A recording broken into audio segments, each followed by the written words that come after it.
Donc, bonjour tout le monde. Dans cette vidéo, on va apprendre comment utiliser les combinaisons puis leurs formules pour compter le nombre de façons qu'on peut obtenir des mains de poker. Donc ça, c'est un des sujets les plus difficiles puis qu'il faut le plus de pratique pour le cours. Donc j'ai pensé que je pourrais faire une petite vidéo là-dessus. Donc au poker, tu peux regarder sur l'internet les mains, mais j'ai même mis des exemples pour nous aider. Une quinte flush, c'est que tu as 5 cartes qui se suivent, donc 5, 6, 7, 8, 9 et qui sont toutes de la même couleur. Donc, le nombre de façons, si on fait un petit dessin ici, tu aurais que tu aies un as, que tu aies un 2, 3, 4, 5. Donc, ça, c'est 5 cartes en ligne. Puis, ils ont toutes la même couleur. Donc, c'est soit qui sont cœur, qui sont diamant ou carreau, qui sont pique ou qui sont trèfle. Donc, il y a 4 façons de faire cette quinte flush-là. Mais là, il y a combien de quintes possibles? Donc, tu peux commencer avec un 2. Donc, tu aurais 2, 3, 4, 5, 6. Puis là, la dernière quinte possible, ce serait un 10, valet, dame, roi, as. Remarque que l'as est les deux, une petite carte et une grande carte. Donc, l'as peut faire une petite quinte ou la meilleure quinte. Donc, il y a combien de quintes possibles? Il y en a 10. Il y a As, 2, 3, 4, 5, 6, 7, 8, 9, 10. Puis chaque quinte a 4 possibilités. Donc, vous pouvez déjà voir comment on obtient le 40. Tu as 10 quintes possibles. Tu en choisis une. Puis là, tu as 4 couleurs pour chaque quinte. Puis tu en choisis une. Donc, ça fait 10 fois 1 fois 4 qui est 40. Maintenant, si on passe au carré, en anglais, c'est un four of a kind. Ça, c'est que tu as 4 de la même carte et une carte qui est pas pareille. Puis dans un paquet de cartes réguliers, tu as juste 4 cartes. Donc, tu as toutes les cartes du paquet dans ta main, essentiellement. Donc, l'exemple, nous, c'est qu'on a 4 as et un 7. Remarque que tu peux pas avoir la même couleur parce que tu as 4 as. Donc, il faut qu'il y ait des différentes couleurs. Donc, la technique ici, c'est que tu as 13 enseignes.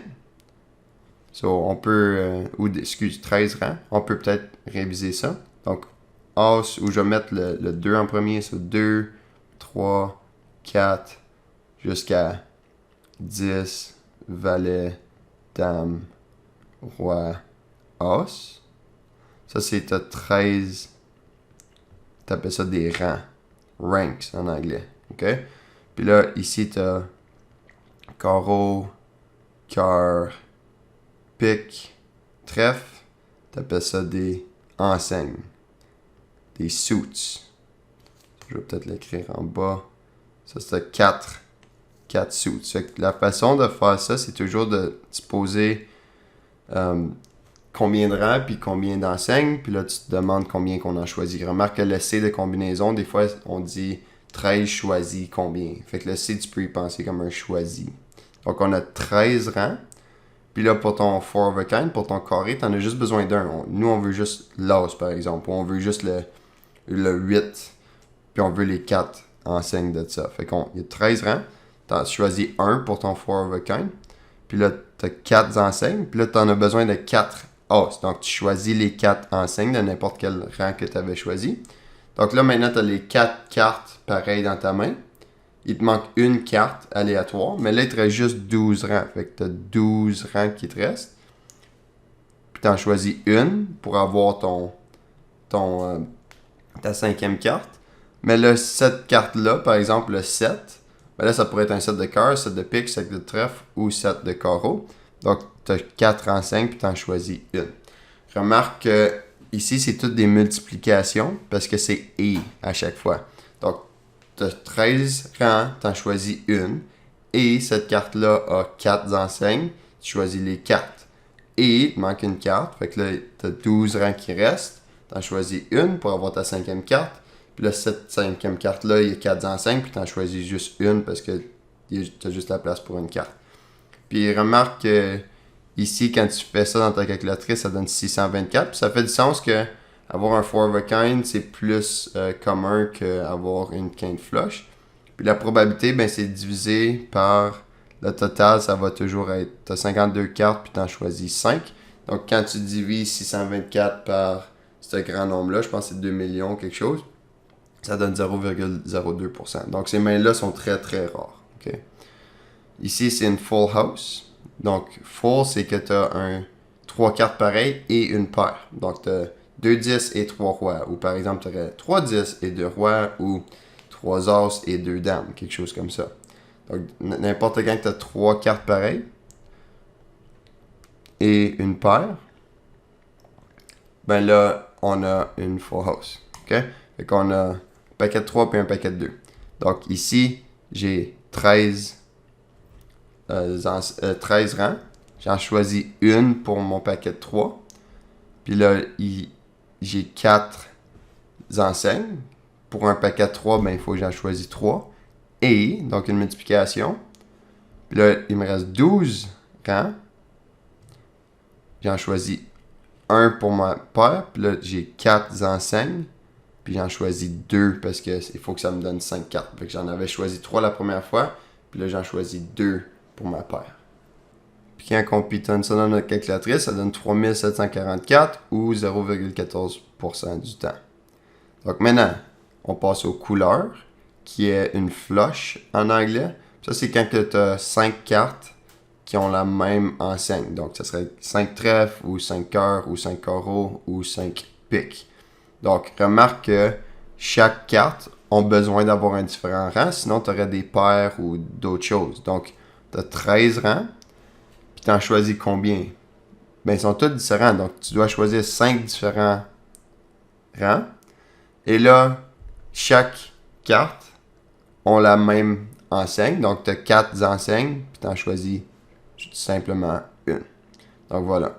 Mais là, il y a un petit problème ici, parce que si les cartes, comme si tes 5 cartes que tu avais choisies, par exemple, tu avais choisi l'as, 2, 3, 4, 5, ça c'est 5 rangs différents, mais ça serait une quinte flush.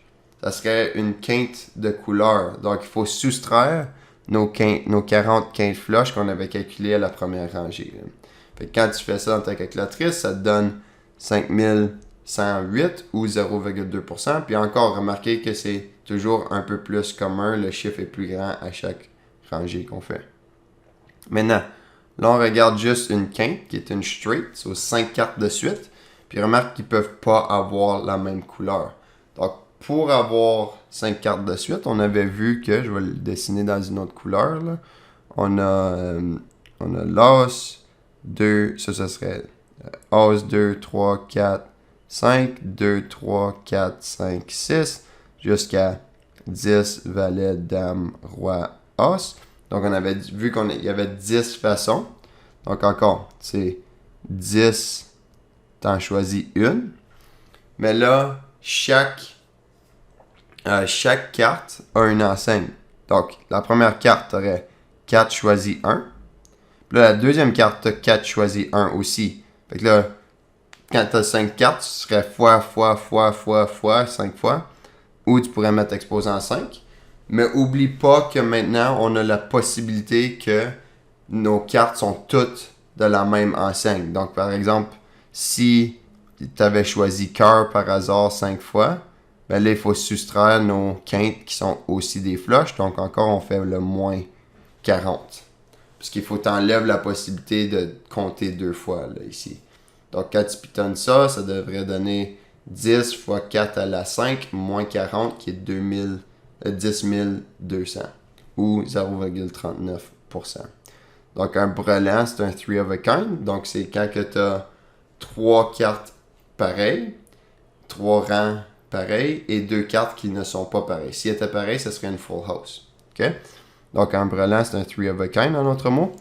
Puis ici, tu as 13 enseignes. Tu en choisis une. Parmi cette... tu as 13 rangs, tu en choisis une. Parmi ce rang-là, tu as 4 enseignes. Tu en choisis combien pour un 3 of a kind, un brelan? Tu en choisis 3. Et là, il te reste 12 cartes. Et maintenant, il te manque 2 cartes pour faire. Fait qu'ils doivent être différentes. Donc, on va faire 12 choisis 2. Et chaque carte a la possibilité. Donc, tu as 4 choisis 1 fois 4 choisis 1. Donc, je vais mettre au carré ici.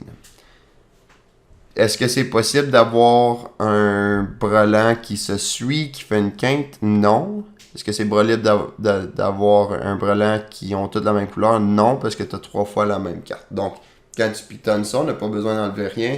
Ça donne 54 912. Si je me trompe pas. Une double paire, c'est que tu as paire 1. Ici, paire 1 ici, puis là, tu as juste une carte. OK? Donc, il faut toujours que tu aies 5 cartes, mais essentiellement, tu as 2 paires. Donc, la façon de faire ici, c'est que tu as 13 rangs. Tu en choisis 2 pour tes paires. Puis là, tes paires, ben, tu as 4 enseignes pour la première paire. Tu en choisis 2. Puis là, tu as 4 enseignes pour la deuxième paire. Tu en choisis 2 aussi. Ici, on pourrait écrire ça comme avec l'exposant. Donc, au carré. Et tu as une carte random. Fait que là, tu en avais 13 rangs au début. Tu en as choisi 2. Fait que là, il t'en reste 11 que tu en choisis une. Puis cette carte-là, ben, il y a 4 rangs. Fait que tu as 4 choisi 1 pour cette carte-là. Est-ce que c'est possible d'avoir une quinte avec 2 paires? Non. Est-ce que c'est possible d'avoir les couleurs avec 2 paires? Non. Donc, encore, si tu pitonnes ça directement, ça devrait donner la bonne réponse. Maintenant, si on passe à la paire c'est que tu as une paire, puis là, tu as 3 cartes de différents rangs. OK. Fait qu'on on va choisir notre paire en premier. Tu as 13 rangs, tu en choisis une.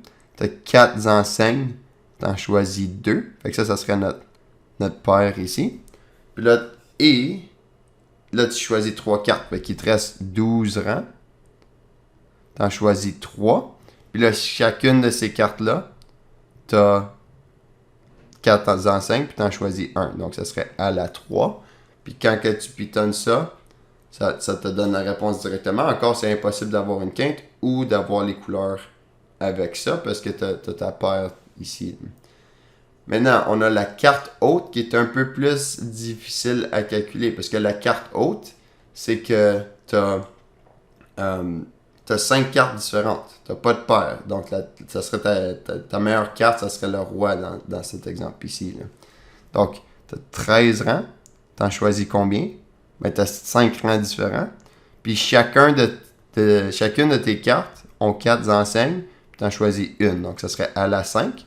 Mais là, maintenant, c'est possible que tes 5 rangs sont de suite. Donc, il faut faire moins les quintes, moins les couleurs et moins les quintes flush, comme les deux ensemble. Là. Donc là, on va faire moins tes quintes, fait que ça serait, je pense que c'était 10 200, moins tes couleurs qui étaient 5 108, et moins ton quinte couleur, là, ton quinte flush. Fait que ça, je peux peut-être l'écrire. Ça, c'est tes straights. Ça, c'est tes flush. Puis ça, c'est tes straight flush. Les deux ensemble. Il y en avait juste 40 pour ça. Et finalement, en total, ben, tu as 52 cartes dans un paquet. T'as combien de combinaisons de 5? Quand tu pitonnes ça, c'est 2 600 000 environ. Donc, quand tu additionnes tous les nombres de façons, ça devrait additionner à 2 598 960. Et similairement, quand tu additionnes tes probabilités, ça devrait donner 100%. Donc, remarque que avoir une main meilleure qu'une paire. Là. Donc, la plupart du temps, là, tu vas avoir une main ici. Là, comme tu vas avoir la moitié du temps, tu vas avoir une carte haute. Puis un autre 42%, tu vas avoir une paire. Donc, c'est seulement 7,63% du temps que tu vas avoir une meilleure main qu'une paire. Là, comme 2 paires, brelan, quinte, couleur, etc. Donc, il faut vraiment que tu apprennes à jouer quand tu n'as pas des bonnes cartes. Parce que si tu attends juste pour les bonnes cartes, les gens, en plus, ils vont juste comme folder. Ils vont même pas jouer quand que toi, tu as des bonnes cartes. Et qu'ils vont apprendre comment que tu joues. Donc, la beauté du poker, c'est que les bonnes mains sont très rares. Mais tu peux quand même bien performer quand tu n'as pas des bonnes cartes. Parce que les autres joueurs aussi, ils ont souvent pas des bonnes cartes. Donc, c'est vraiment un jeu de psychologie et de chance avec un bon mix de stratégie. Donc, j'espère que tu as appris beaucoup à propos des combinaisons, puis ça a clarifié des choses. Mais comme j'ai dit, c'est beaucoup de pratique. Puis c'est à long terme, tu vas être en mesure de bâtir un peu d'intuition. Donc merci, puis on se voit dans le prochain vidéo.